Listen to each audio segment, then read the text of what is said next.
Welcome back to another Minecraft Monday. As you can see, we are back in the test world. And this is the monstrosity. Now, the one we're going to build is not going to look like this. This was just a proof of concept to get everything. This is... There's one of these. Not that one. That one doesn't work right anymore. I thought we built a second one, but I guess we didn't. So, the idea is we're going to be able to walk in, twist this dial around, and whatever we happen to choose will eventually make its way down that stream and into this chest. That's the plan. Now, how this thing works, these of course will all be leveled out so that we don't have to use so many hoppers. But each of these streams, it's one water source block going 8 over packed ice. And this will continue. There will be a sign here and then another repeat. And each one will be connected to a farm. So like this one will be connected directly to our automated cattle farm. And when the lava kills the cow, makes steak, the steak drops into the chest. Instead of the chest, there will be a hopper that'll lead to this long stream. Into that hopper. Down into this dispenser. So when that switch is rotated, as you can see, right now the switch is set for that one all the way down there that's lit up. As that turns, each of these will light up in sequence. When one of these is triggered, this redstone line will activate the dispenser with, in this case, steak. It'll flow into this stream, down into this hopper, and into that chest. If, say, you rotated the potatoes, you can't quite reach it from here. I think it's this one. Oh, it must be the next one.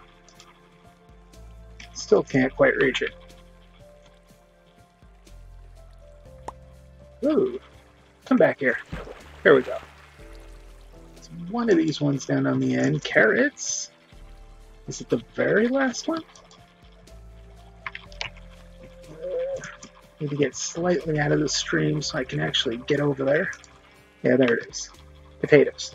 Now, in our design, right here will be all furnaces. So as those potatoes come from the farm, they'll come down a similar water stream. There are water streams hidden under each of these.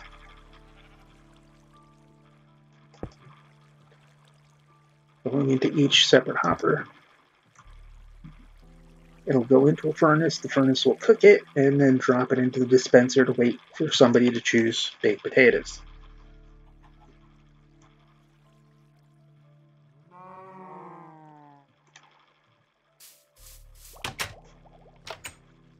And over here is a simple clock that, excuse me, when something is dispensed, this will light up. So I also plan on putting a couple of note blocks back here. Let's see, yeah, I can get that from here still. Let's see, you can see it's just a simple comparator, picks up the signal, moves it along to the light. So if there's nothing in there, there's no signal strength, no light. If there's something in there, signal strength, and these repeaters get activated, thus turning on that light. Simple design, mostly simple design, but kind of resource heavy, especially the way this proof of concept was built, just because well, I'm in creative mode, and I was just looking for ways to be able to separate the streams so they wouldn't flow into each other.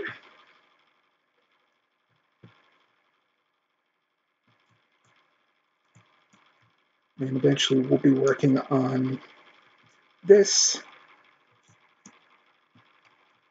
minus the pig.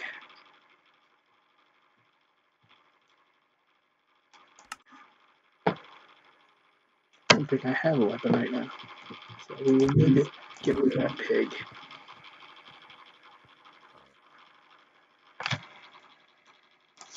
And we'll have to put a new minecart. That was a hopper minecart.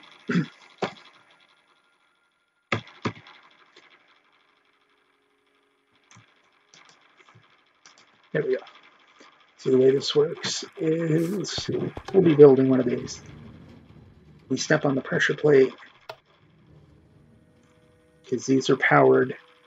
When you step on the pressure plate, it unpowers the whichever rail that you're standing in front of and activates this line to activate that powered rail. So it'll come up, you'll throw stuff in the hopper, it'll come back when you're done. It'll drop its contents into these hoppers, which will feed this line. And this line has a pretty standard filtering system. So that only the item listed will flow through, and it'll flow down into these chests, so we can store anything that's not on the list will flow all the way to the end and into this chest. At least that's the plan. Right now we're having a little bit of a problem with the system because in this version, to lock the hoppers, you have to have an active redstone signal next to it, which means to unlock it, you would have to reverse that signal. And I was trying to get that to work with a clock or a simple pulse generator, and I haven't quite gotten it right yet. We'll be working more on that in the survival world, but right now, I just wanted to take a little extra time to show you what we had been talking about with that crude example that I gave with the dirt in the last episode, just so you'd start to visualize what we're planning. But something like this, and of course, something like that over there, our good old lock door. So we're building that. Oops, we're destroying our examples. We'll be building that. We'll be building that. And we'll be building that. For sure. Those are the things we're working on. And as we talked about in the last episode, one of the things we missed, oops, I keep doing that today. Let's step back a little. Let's step back a little further. That sign makes the difference. Because see, where we have that block up here, what we need to add in is this little clock mechanism. So feed to this. This will tick when this observer detects that the button is pressed, because this button activates this, which gives us the tick count for. Let's push that button. Let's try and push that button this time instead of breaking that button. So let's give that another go, shall we? There we go. Let's keep the buttons. Keep clicking the wrong one. So you press that. So you see it lasts for one click. And the steak never made it.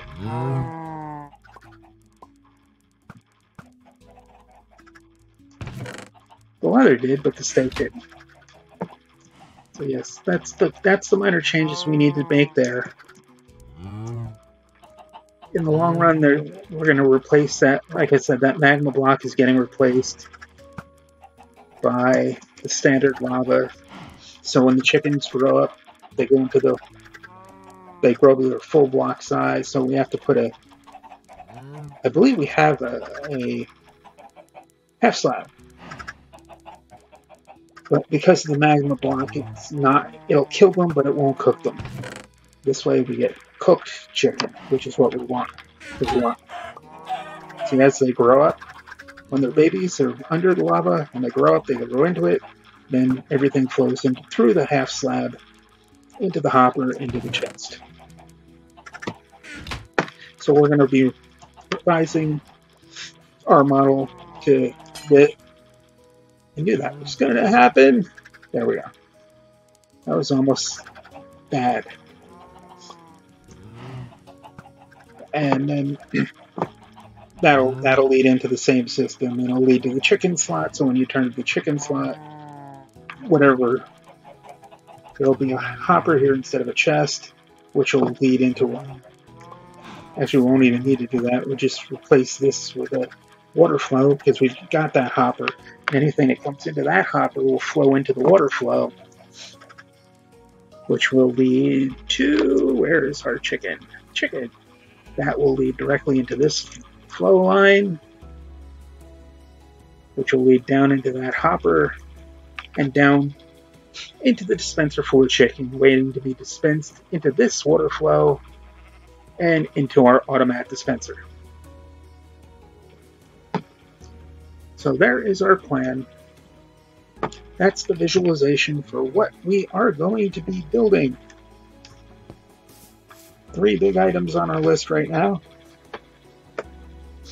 The big door lock. Whoops.